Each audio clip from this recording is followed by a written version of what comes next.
Job, chapters 34 and 35. Then Elihu continued, saying, Hear my words, you wise ones, and listen to me, you knowledgeable ones. Doesn't the ear test words as the palate tastes food? Let us judge for ourselves what is right. Let us decide together what is good. For Job hath declared, I am righteous, yet God has deprived me of justice. Would I lie about my case? My wound is incurable, though I am without transgression. What man is like Job? He drinks derision like water.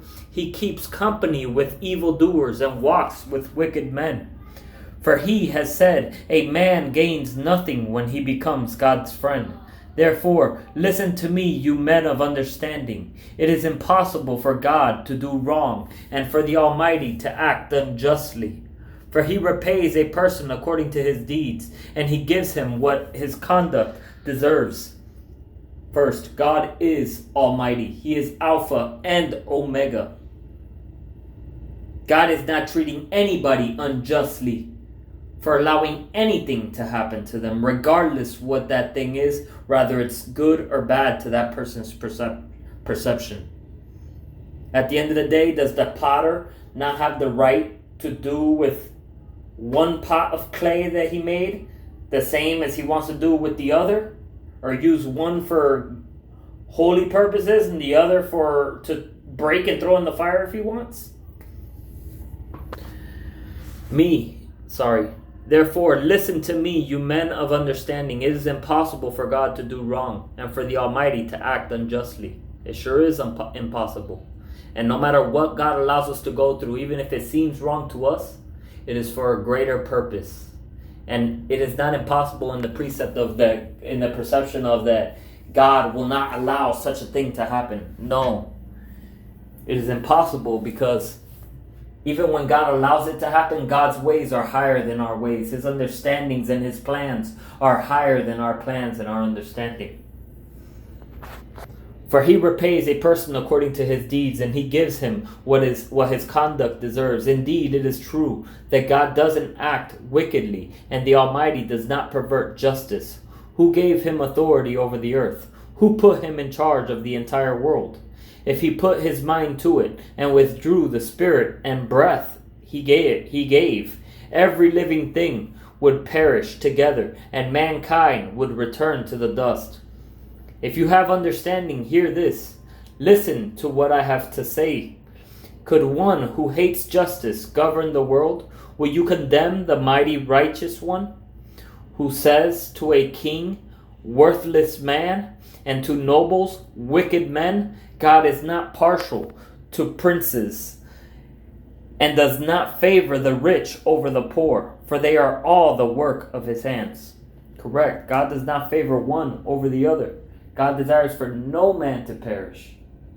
Why? Because he knitted each and every single one of us in our mother's womb, and he knows each and every single one of us before we were created. He has the numbers of our hairs on our head, the hairs on our head numbered, to the point where if one hair falls out, he could tell you what number that is. 364,000. They die suddenly in the middle of the night. People shudder, then pass away. Even the mighty are removed without effort. For his eyes watch over a man's ways, and he observes all his steps. There is no darkness, no deep darkness, where evildoers can hide. God does not need to examine a person further, that one should approach him in court. God does not need to examine a person further, that one should approach him in court. He shatters the mighty without an investigation and sets others in their place. Therefore, he recognizes their deeds and overthrows them by night, and they are crushed. In full view of the public, he strikes them for their wickedness, because they turned aside from following him and did not understand any of his ways, but caused the poor to cry out to him, and he heard the outcry of the needy. But when God is silent, who can declare him guilty? When he hides his face, who can see him? Yet he watches over both individuals and nations, so that godless men should not rule or ensnare the people. Suppose someone says to God, I have endured my punishment. I will no longer act wickedly. Teach me what I cannot see. If I have done wrong, I won't do it again. Should God repay you or your terms? Should God repay you on your terms when you have rejected him, when you have rejected his? You must choose, not I. So declare what you know. Reasonable men will say to me, along with the wise men who hear me, Job speaks without knowledge. His words are without insight. If only Job were tested to the limit, because his answers are like those of wicked men. For he adds rebellion to his sin. He scornfully claps in our presence while multiplying his words against God. Then Elihu continued saying, do you think it is just when you say, I am righteous before God?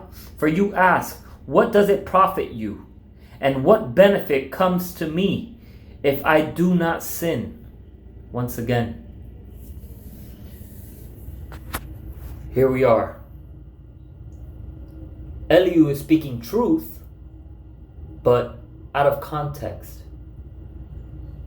Job was wrong because Job is not perfect before God the way he claims, because every man has sin. But then Job's not wrong in the sense of his punishment isn't because of his sin. His punishment is because God is refining him. God is using him. God is trying to bring him to a next level. So God's allowing this to take place, as you will see when God corrects him.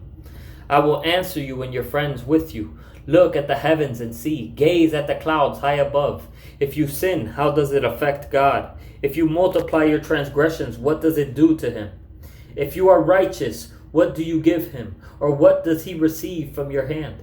Your wickedness affects a person like yourself, and your righteousness a son of man. People cry out because of severe oppression. They shout for help because of the power of the mighty. But no one asks, where is God, my Maker, who provides us with songs in the night, who gives us more understanding than the animals on the earth, and makes us wiser than the birds of the sky? There they cry out, but he does not answer, because of the pride of evil people. Indeed, God does not listen to empty cries, and the Almighty does not take note of it. How much less when you complain that you do not see him, that your case is before him, and you are waiting for him. But now, because God's anger does not punish, and he does not pay attention to transgressions, Job opens his mouth in vain and multiplies words without knowledge.